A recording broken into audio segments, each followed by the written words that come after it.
North Korean leader Kim Jong Un speaks in his annual address in undisclosed location. KRT. App video. Many fear a possible war between North Korea and the United States. Mutual threats and hostility, and boasts about button size, create an extremely dangerous environment, a powder keg just waiting for a stray match to set it off. But there are plenty of reasons not to panic. In a previous Monkey Cage post, Michael C. Horowitz and Elizabeth N. Saunders explain why structural factors like geography and military capabilities help encourage peace. Consider also the historical record, which suggests that preemptive wars rarely happen. Other crises did not escalate into war. Though the powder keg image is powerful, in reality very few wars start this way. It's rare to see a minor incident like a border clash escalating or a preemptive war break out because one side attacks out of fear that the other side is about to attack.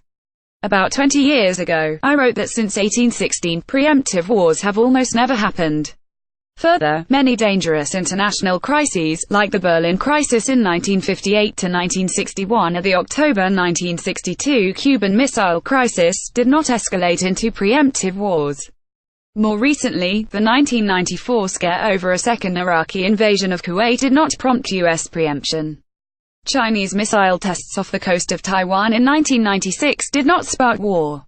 And Russia's recent provocative aerial and naval actions against other nations have not frightened the targets of such actions into preemption.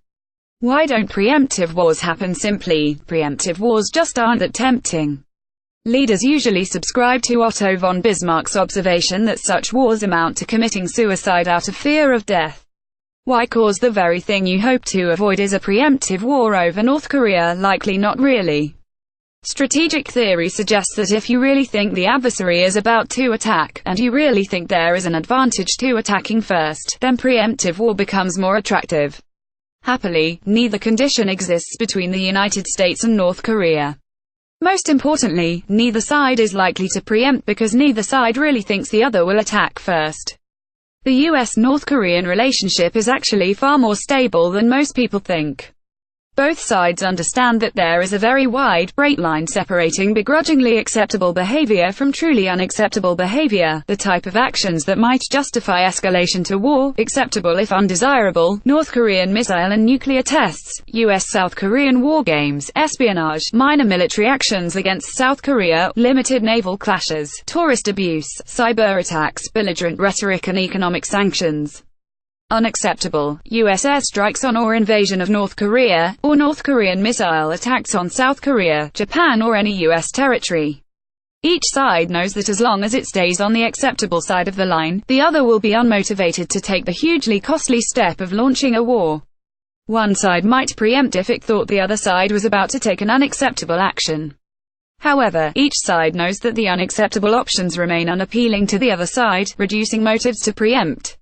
For instance, the United States considered attacking nascent North Korean nuclear facilities in 1994, an unacceptable action, but concluded that such actions would be hugely costly. These options are far less attractive today, as North Korea likely has dozens of concealed nuclear weapons. For North Korea, unacceptable actions like attacks on South Korea, Japan or America don't offer much in the way of benefits. Those attacks once begin to scratch American military power, won't allow them to conquer South Korea and of course would invite massive retaliation that would destroy the regime of Kim Jong Un. The madness of Kim and Trump. But some might counter that these rational calculations don't apply to Supreme Leader Kim and President Trump. This line of argument sees North Korea as a rogue regime led by a man with an itchy trigger finger, easily panicked into attacking out of fear. Conversely, Trump may appear eager to seize an opportunity to demonstrate his dominance.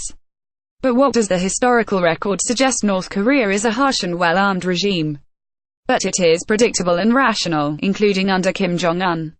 North Korea certainly makes frightening threats, but its actions remain in the acceptable category. For 64 years, it has not attacked its neighbors, minor clashes aside. And Trump, his bluster notwithstanding, does not act like a gunslinger. 1 year into his presidency, the only major U.S. use of force was the one-off missile attack against Syria in April 2017. North Korea, the United States and South Korea are actually pretty good at preventing miscalculation. Could low-level provocations escalate to war? The bad news is that potentially spiraling incidents happen frequently on the Korean peninsula, such as the December 2017 defection of a North Korean soldier leading to gunfire across the demilitarized zone. The good news is that these events happen so often that both sides are very practiced at avoiding escalation. A Congressional Research Service report listed 163 provocative actions North Korea took from 1958 to 2007, including sinking South Korean ships and assassination attempts on the South Korean president. None of these incidents escalated to a broader shooting war. The escalation risk decreased further this month when North Korea reopened a hotline with South Korea designed to facilitate communication and prevent minor events from escalating. In October, Secretary of State Rex Tillerson revealed that Washington has a number of direct channels of communication with Pyongyang. Conversely, the United States routinely takes provocative actions against North Korea that do not spark war. War games in South Korea involving thousands of U.S. troops are routine. Twice last year, American bombers flew over North Korea itself. So where does this leave us now? Trump's saber-rattling certainly hasn't coaxed and won't coax Kim into giving up his nuclear or missile programs. It can be harmful, possibly damaging U.S. relations with allies like South Korea and strengthening Kim's grip on power. But calm down. Neither side will be frightened into starting a war, neither once. Really. Dan Reiter is the Samuel Candler Dobbs Professor of Political Science at Emory University. His most recent book is the edited volume The Sword's Other Edge: Trade-offs in the Pursuit of Military Effectiveness.